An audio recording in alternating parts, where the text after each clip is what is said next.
on this edition of the Table of Content. We have Jason Leikam joining us. We'll talk with this professional voiceover artist about how he's come from his world to our world here, and we are One Body Audio Theater. Stay with us. That's all coming up right here next on the Table of Content.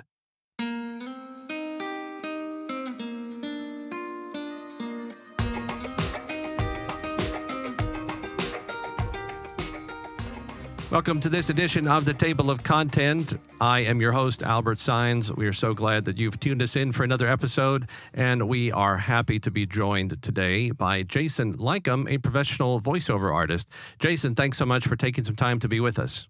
Oh, thank you, Albert. I appreciate being here. So, Jason, you are a professional voiceover artist, right? That's correct, yeah. Okay, so... And you're new to We're One Body Audio Theater. So what I think I'd like to ask you first is if you could let the audience know how you got into your profession to start, and then we'll move to audio theater after that. Yeah, for sure. Well, how I got into this profession, way back in, 1989, 1990 or so, I graduated college.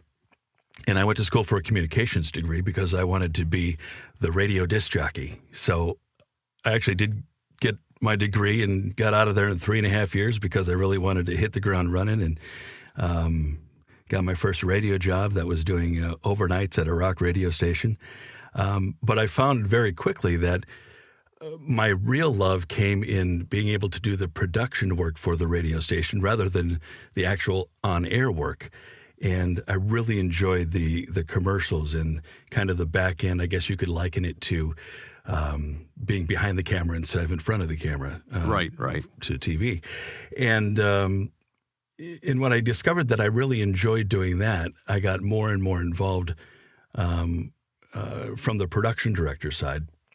But they wouldn't, because of budget restraints and things like that, they wouldn't let me not be on the air at the same time. So I kind of had to do both jobs, wear both hats there.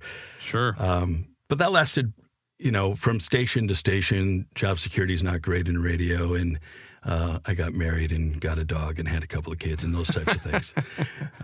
So I got out of radio in about 7 years, but I always kept a foot in to the voiceover in production stages. I kept some clients that I had been working with in radio, and from that I was able to generate more and more business. It kind of snowballed from when I got out of radio until I decided to get out of my probably 5th or 6th cubicle land job and just decide I'm going to try to do this full time. And that was about 6 years ago.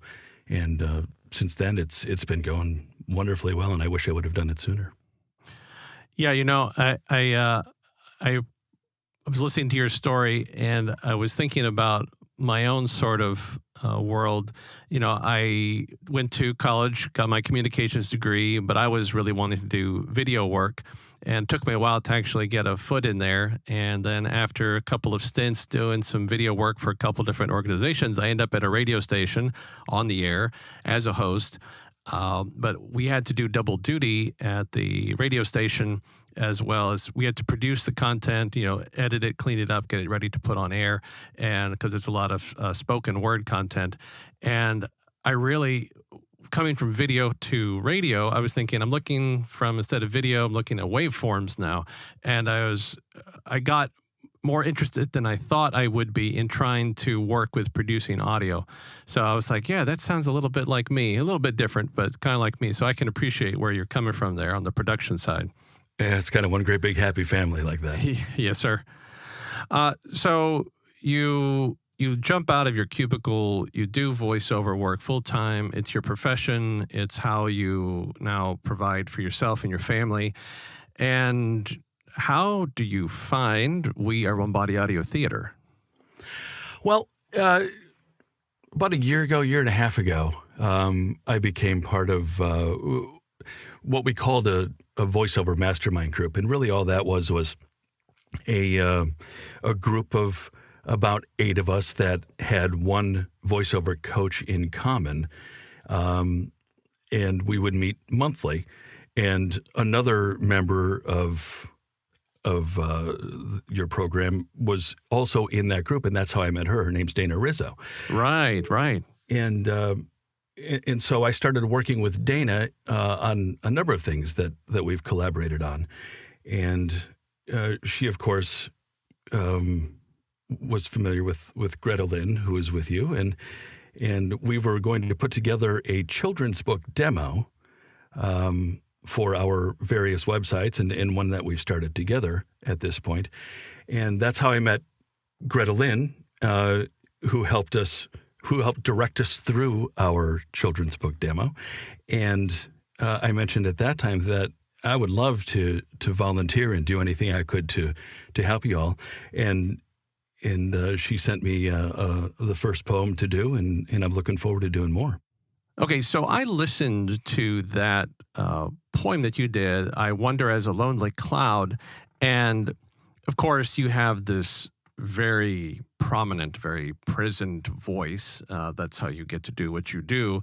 And you take this sort of very adjective-filled poem about a cloud, and you give great life to it because of the voice that you have been blessed with. And I'm wondering for you, I was reading a little bit about your background.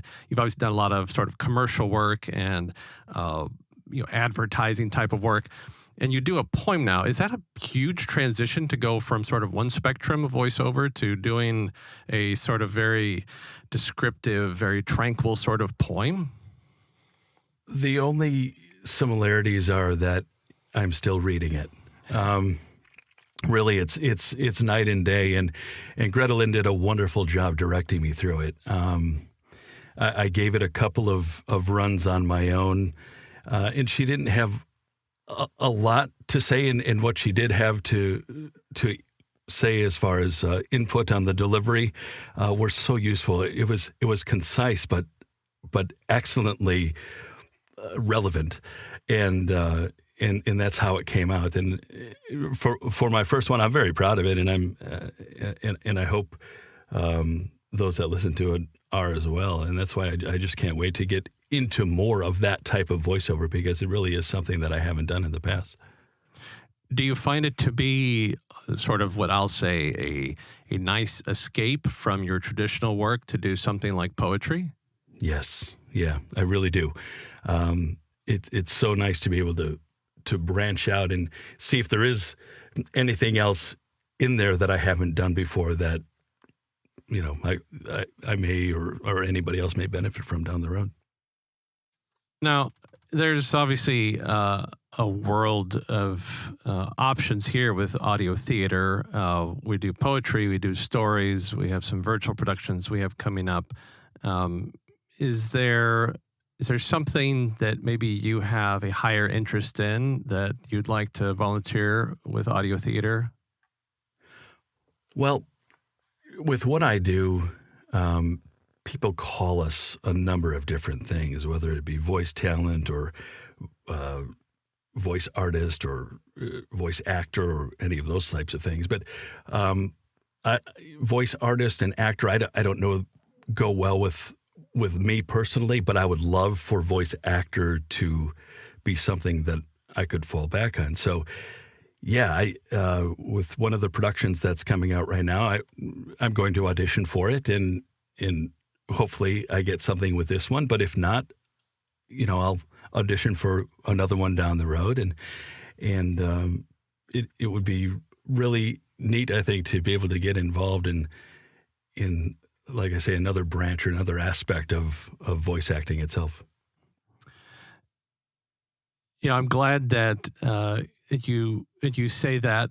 In particular, the point that you say is you're going to try an audition, and if it doesn't work out, you'll try something else, hopefully leading to sort of more voice acting work, and that you're just going to kind of keep on pushing, keep on chugging through, if you will, because you're interested in it. And I think sometimes it can be easy to be dismayed if something doesn't kind of go right. Like, let's say that the poem has sort of It was okay. For the people who have not listened to the poem that Jason's talking about, please go listen to it because it is anything from a flop. It is a very well-read poem. So please go listen to Jason use his magnificent voice to read that poem. But let's say it had been difficult or it had been stressful, and you're like, well, I just don't know. Maybe voice acting isn't what I need to do. I need to stick to just my secular professional sort of work, and I'll keep doing commercials for the rest of my life. But instead, you had a good experience, but you want to keep going. You want to keep moving forward, and I think that's a good testament to anyone else who's trying to find their path. They're just going to keep on moving. They're going to keep going and finding their way. Yeah, I think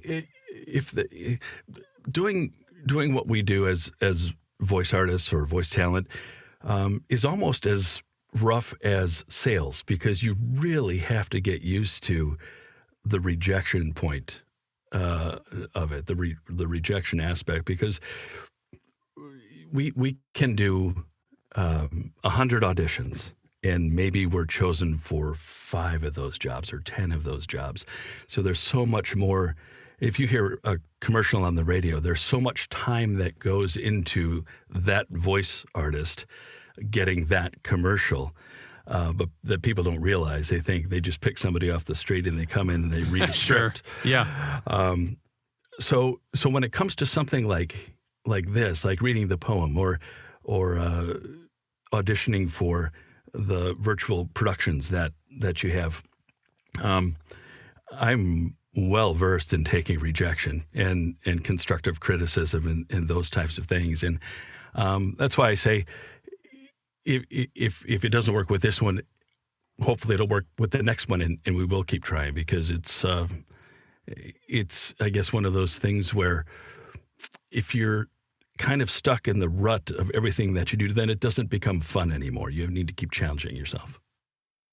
Yeah, and I think you mentioned knowing Dana, and I interviewed her early on for the show, and she talks about how she kind of got started doing her voiceover work, and then she found out about audio theater and also chose to sort of volunteer her time.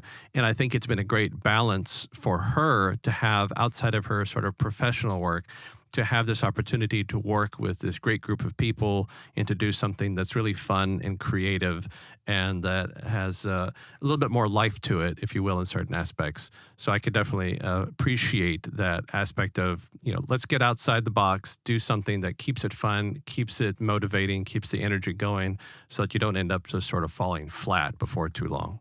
Absolutely. Absolutely. Now, I am curious, just a little bit, right? So you're obviously, as I've mentioned, you're a man with a voice, a voice, the voice, however you want to call it. You definitely have a very unique, and you have a lot of character to your voice. Is this your daily voice, or is this is my voiceover voice, but then when I'm outside of the microphone, away from the microphone, I actually sound like, a high-pitched tenor. I'm curious. Yeah, it's funny you say that, because if I'm on the golf course, you go out, you golf, and with doing what I do, I can go out at 9:30 in the morning and just go play a round of golf, and somebody will say, well, what do you do for a living? And I tell them that, and a lot of times they say, well, you don't sound like a voice guy at all. And I'm like, well, I could put on that voice if you want me to, but it's just not my normal everyday thing. Right. This is my normal everyday voice. But I guess if you have the ability to vary your delivery styles and vary your tone and those types of things, it just opens up a whole world of different work for you. And more and more today, it's not about the deep resonant voice anymore. It's really about, can you sound personable? Can you sound like you're just having a conversation? And the millennial voice is huge right now. And of course, I don't have that, but yeah, you're a little off. I wish I did, but it really is more today about Can you read something and make it sound like you're not reading it? Can you enunciate but not sound like you're enunciating? And everybody wants the normal everyday conversation like you're talking to your buddy, or like you and I are talking right now. And the days of the real baritone announcer movie trailer guy, it's kind of going away now, and that's why myself and a lot of people that were kind of falling back on that years ago are really needing to go back to the coaches and saying, you need to totally reteach me how to do this stuff. And again, that's part of the challenge, and that's part of the fun of it, though. The last thing I'll kind of comment on is, you said something earlier. Some people think that you just get a script. They just pick up some person off the street. Here, come and read this, and it's done. And there's obviously a lot more to it.